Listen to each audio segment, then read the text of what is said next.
I'm very much of the belief that by working through networks, we can have more impact, we can have greater influence.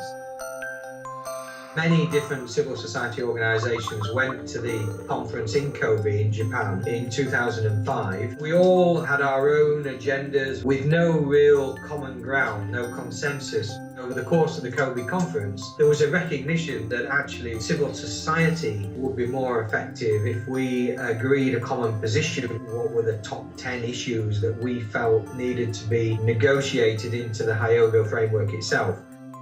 I remember the time when there was not such a Hyogo framework, and then everyone was saying it would be helpful if DRR was developed in some kind of a framework. It was seen as a major step forward. We need some kind of infrastructure to help us communicate together so that when we do go to these global or international gatherings, we've already reached consensus. And that really was the genesis of the global network. To have a bigger critical mass of NGOs who could do more effective advocacy and lobbying. We were invited by UNISDR if we would support their monitoring process of the Hyogo framework. When we learned more, it was clear that it was very much a top-down perspective, looking through the national government's eyes as to where they felt progress was made in the Hyogo framework. It was still very much a framework for DR at the governmental and global level. We argued that if the Hyogo framework is to become a reality, it has to bring about systematic change at the local level to see if there's evidence of change in that interface between local governments and local authorities. It became known as Vues from the front line. There were meant to be only 5 countries involved, but as I joined the network, about 40 countries had signed up. We couldn't have done this a generation ago because we didn't have the technology like the Skype that we're using now. It was coming of age, this ability to build global networks. I requested what are the criteria that we can be the member. Marcus sent the forms, we filled up, the same night we got confirmation. In risk reduction initiatives, we are never slow. Disaster is increasing every day.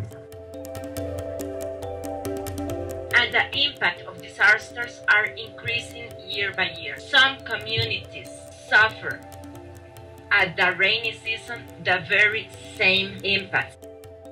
We live in a group of islands. Environmentally, we are very fragile. The highest elevation being just 1 meter above sea level. Before 2004 tsunami, we have never even heard of the word DRR. Like we human beings, when something happens, we just react into it. We slowly just forget about everything. No one is really worried about DRR until a cyclone hits. They're not really aware yet at high level. DRR is in fact saving them money.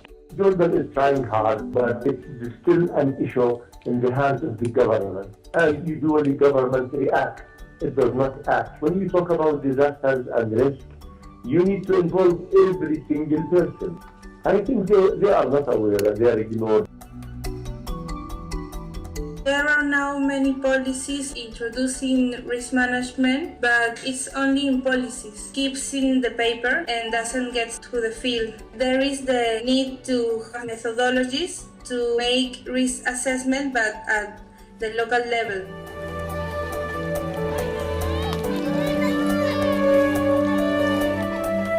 When I heard of TFL talking about DRR at the grassroots level, I was really interested, and that's why I got involved. We thought that VFL could be one door which we could go in and show the international community that Maldives still need funding to conduct DRR programs.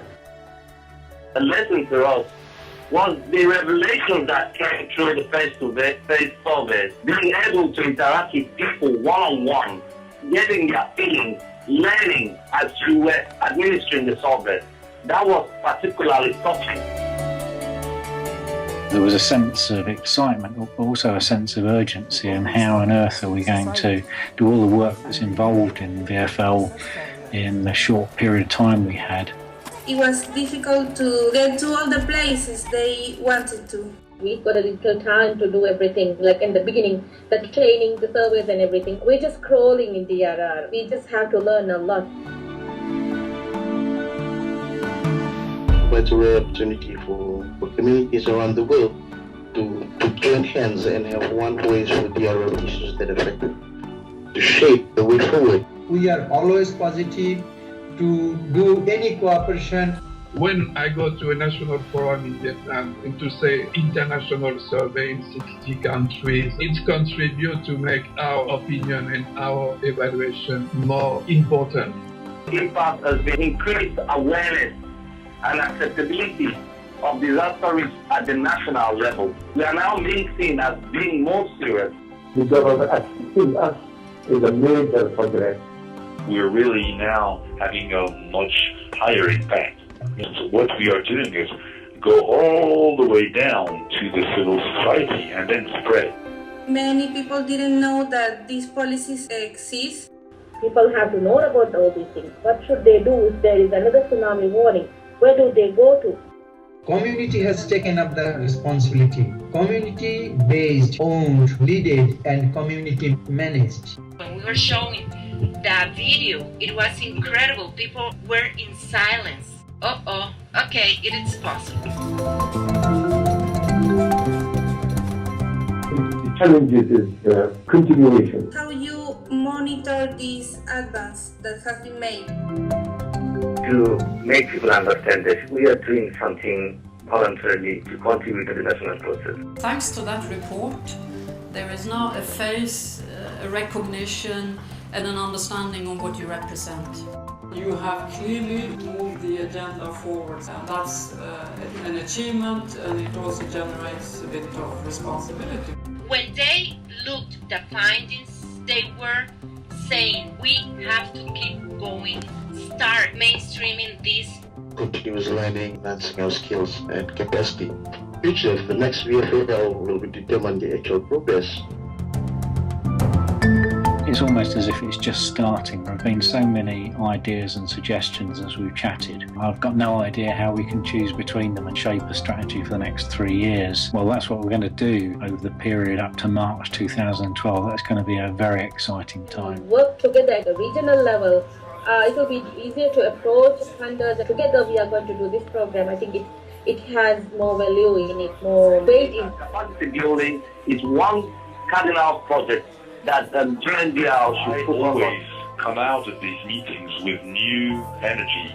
I discovered things that I would never have thought. Not only to talking, but we do what we say. Partners, more countries, more people, more organizations involved. Disaster risk reduction, cross-cutting issue that touches everything in our life. Many of the problems that we're dealing with in disasters are actually the same root problems that people in the climate community are dealing with. There's a bigger global picture here. Linking disaster resilience to the climate change. Because there is no end of development. Which linked with other factors that are considered over priority. To make a common policy, to name one. I'm proud of being part of this network. We have to keep moving. I'm looking forward. This is a living network.